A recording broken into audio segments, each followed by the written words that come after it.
El tiempo es la sustancia de la que está hecha la vida.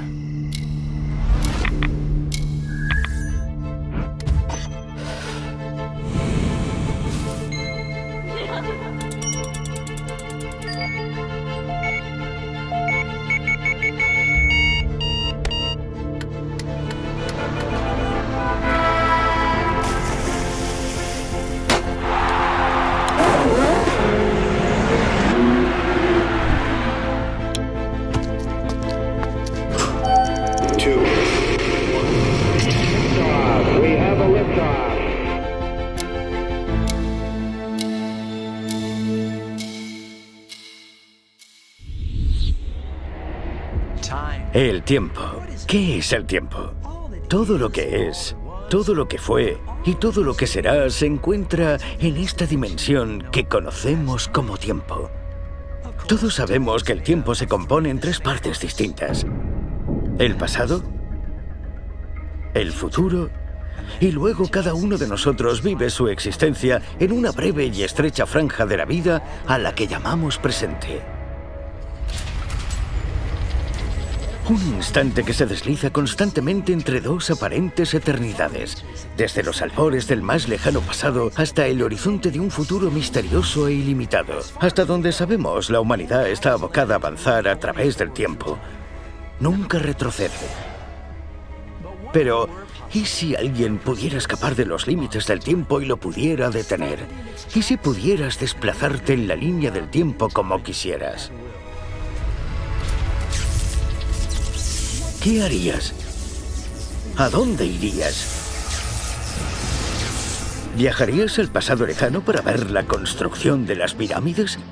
¿O tal vez querrías presenciar el nacimiento de Jesús?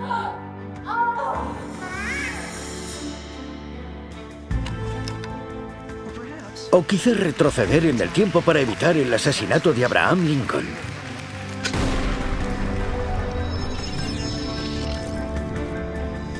Por otro lado, ¿qué harías si pudieras avanzar viajando al futuro para descubrir con antelación el resultado de cada decisión que pudieras tomar? Salir de la dimensión del tiempo y del espacio y echar un vistazo a tu alrededor. ¿Quién no querría hacer eso? ¿Qué harías tú si tuvieras un poder así? ¿Es esto solo una fantasía? O quizás no del todo. A principios del siglo XX, Albert Einstein presentó ante el mundo su teoría de la relatividad. Más tarde se verificó y demostró que era correcta. Revolucionó nuestra comprensión del tiempo y el espacio. Einstein descubrió que el tiempo se puede desacelerar y acelerar dependiendo de la velocidad a la que te muevas con respecto a algo. Por ejemplo, un astronauta que se aleja de la Tierra en una nave espacial y que alcanza la velocidad de la luz envejecería más despacio que su hermano gemelo que permaneció en la Tierra.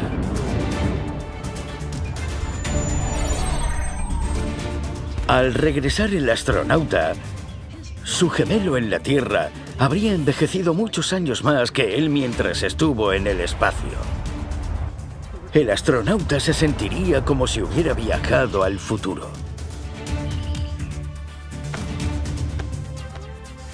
¿Qué pasaría si hubiera un ser poderoso que no estuviera limitado por las restricciones del tiempo? Un ser con poder total sobre el tiempo y el espacio. Alguien que conoce el futuro incluso mejor de lo que tú conoces tu propio pasado. ¿Imposible? Bueno, ¿y si pudiera probarlo? Puedo, con este libro, la Biblia. En sus páginas hay más de 2000 predicciones diferentes que se pueden verificar. ¿Y si te dijera que más de 1800 de estas profecías ya se han cumplido? ¿Estarías interesado en saber más? Llegados a este punto, quiero aclarar que la Biblia no es una agenda que revela quién ganará el próximo Mundial de Fútbol, ni predice los números premiados de la lotería, aunque sí responde a las preguntas realmente importantes sobre nuestro futuro y tu futuro. Y aunque quizá ya sepas que la Biblia es un libro lleno de profecías, ¿conoces la espectacular precisión de su cumplimiento? Abróchate bien el cinturón porque estás a punto de descubrirlo.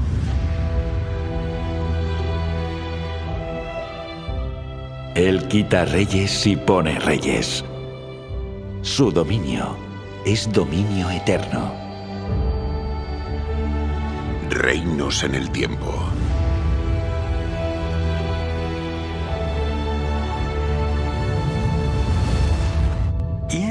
En el principio, ¿ves?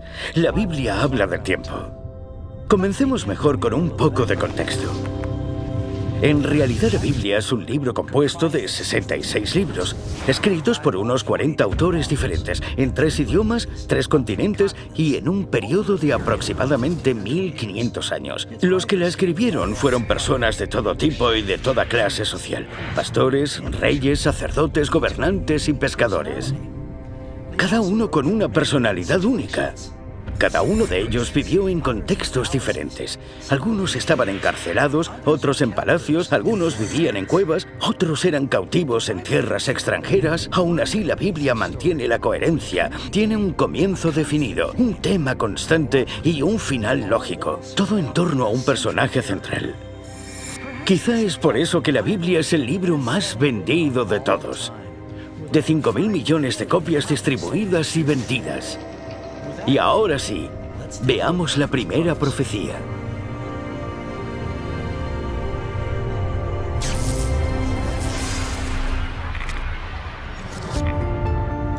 El Evangelio de Mateo registra que en el año 30 después de Cristo, Jesús predijo la destrucción de Jerusalén con gran detalle, 40 años antes de que ocurriera. Señaló las grandes piedras y columnas de mármol pulido y sorprendió a los discípulos cuando dijo: En verdad os digo que no quedará aquí piedra sobre piedra que no sea derribada. Cuando Jesús predijo que no quedaría del templo ni una sola piedra en pie, puedes imaginarte cómo se debieron sentir los judíos en ese momento. Este fue un proyecto de construcción que estuvo en marcha durante casi 100 años. Jerusalén era donde estaba la presencia de Dios, la esquina de Dios. Es decir, en el templo, Dios estaba allí, literalmente allí. El templo fue el proyecto de construcción más grande jamás realizado en el Imperio Romano. Era enorme. Por ejemplo, el Coliseo de Roma abarca el área de unas 2,5 hectáreas, pero el área del monte del templo en Jerusalén son 14,5 hectáreas. Así que era 6 veces más grande. Los discípulos estaban asombrados por esta predicción, dado que el templo era la joya de la corona de la nación y había sido construido con toneladas de grandes y costosos bloques de piedras. Una piedra de los cimientos y que aún se puede ver mide más de 12 metros de largo, 4,5 metros de ancho y pesa más de 500 toneladas. Este es el peso de más de 100 elefantes. Aún así, la profecía de Jesús se hizo realidad. El historiador Josefo cuenta que durante la conquista de Jerusalén, cuando los romanos soldados prendieron fuego al templo, el calor extremo fundió el abundante oro que adornaba el lugar de adoración. Esto hizo que el metal precioso se derritiera y se filtrase entre las piedras de los cimientos. Cuando la batalla terminó, los soldados romanos llegaron y derribaron cada una de las piedras con el fin de recuperar el oro. Como resultado de la destrucción, el tesoro recogido del templo se usó para acuñar monedas romanas. Se llaman monedas Iudea Capta, y hay cientos de modelos y miles de ejemplares. Generalmente son de bronce, a veces de plata y a veces de oro. Aparece una palmera que representa a Judea y una mujer sentada en el suelo llorando que representa a los judíos. Todas tienen la inscripción Iudea Capta, que significa Judea conquistada. De cierto os digo que no pasará esta generación hasta que todo esto acontezca. Sabemos por el libro de Números, en el capítulo 32:13, que una generación son 40 años. Jesús predijo este evento en el año 30 después de Cristo. Exactamente 40 años después, en el año 70, las fuerzas romanas destruyeron el templo. Es asombroso que aún encontremos otra profecía bíblica sobre la lucha de los judíos con Roma, y es anterior a la época de Jesús. Jehová traerá contra ti una nación de lejos, del extremo de la tierra, que vuele como águila. Nación cuya lengua no entiendas, gente fiera de rostro, que no tendrá respeto al anciano, ni perdonará al niño hasta destruirte. Pondrá sitio a todas tus ciudades hasta que caigan tus muros altos y fortificados en que tú confías en toda tu tierra. Y así fue. Los romanos cayeron sobre Jerusalén y sitiaron la ciudad.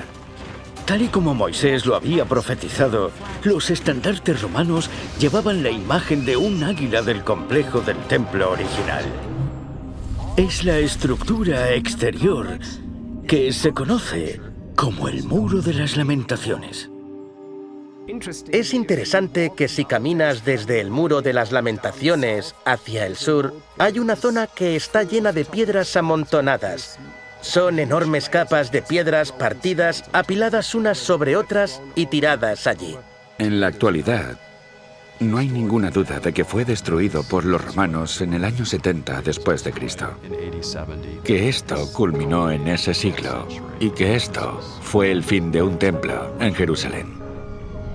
Para mí, eso habla de la validez de una profecía que fue dada con décadas de antelación, escrita por alguien que sabía que eso iba a ocurrir.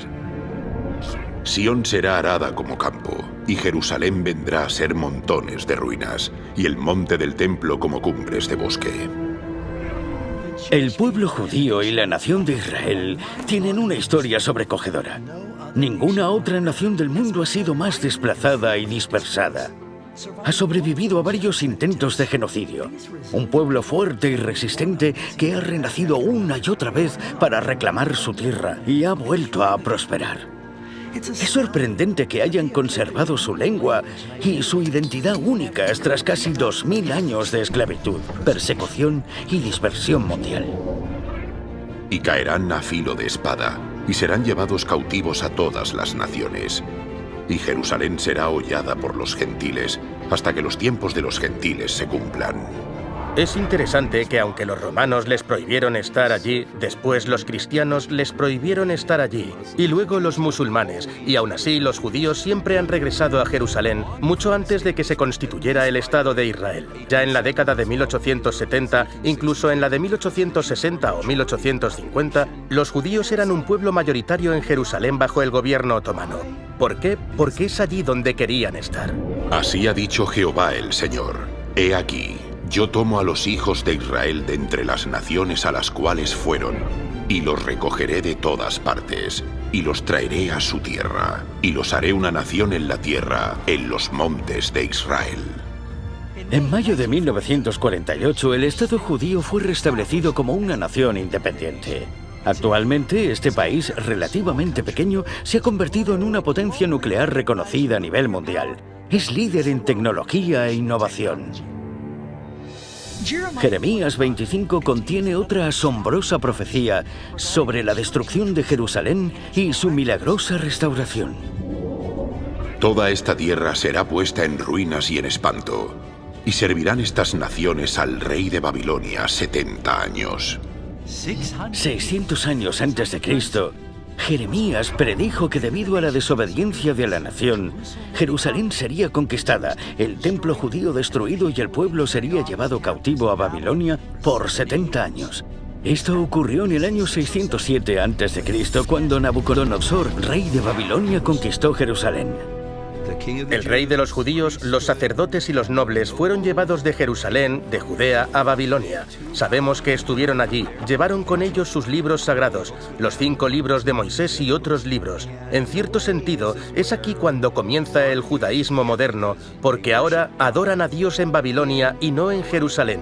Así que llevan a Dios con ellos, la adoración a Dios con ellos. Las crónicas de Babilonia son un conjunto de tablillas. Una de ellas, que se encuentra en el Museo Británico de Londres, menciona la campaña del año 597 a.C. de Nabucodonosor. Y su conquista de Jerusalén y Judea también se relata en esta crónica. La profecía continúa diciendo que regresarían y reconstruirían la ciudad y el templo en el momento predicho. Después de 70 años de cautiverio, en el año 537 a.C., el rey persa Ciro conquistó Babilonia y en el primer año de su reinado emitió un decreto que permitía al pueblo judío regresar a Jerusalén y reconstruir la ciudad. Cuando Ciro, que era persa, sube al trono, emite un decreto que permite a los nobles y al pueblo judío que estaba en Babilonia regresar y reconstruir el templo. Jehová, el Dios de los cielos, me ha dado todos los reinos de la tierra y me ha mandado que le edifique casa en Jerusalén, que está en Judá. Quien haya entre vosotros de su pueblo, sea Dios con él, y suba a Jerusalén que está en Judá, y edifique la casa a Jehová Dios de Israel, la cual está en Jerusalén. De hecho, fíjate en esto. En 1879, los arqueólogos desenterraron el cilindro de Ciro, que habla de la política del rey de Persia para repatriar a los pueblos conquistados, como lo era el pueblo judío. El cilindro de Ciro es uno de los descubrimientos más importantes de Babilonia. Relata cómo Ciro es acogido por el pueblo cuando entra en la ciudad. Dice que es como una especie de salvador, lo que es una ironía dado que acababa de conquistar Babilonia. Esdras nos da una clara evidencia bíblica de que este fue el momento en que los judíos pudieron regresar a Jerusalén para reconstruir y restablecerse en la tierra, tal y como Jeremías había predicho que ocurriría después de los 70 años de cautiverio. Amigos, estamos a punto de ahondar en la profecía bíblica más espectacular e indiscutible que demuestra su origen sobrenatural. En 10 versículos sorprendentes que contienen solo 340 palabras, esta profecía relata el ascenso y la caída de los imperios desde la época de la antigua Babilonia hasta la segunda venida de Cristo.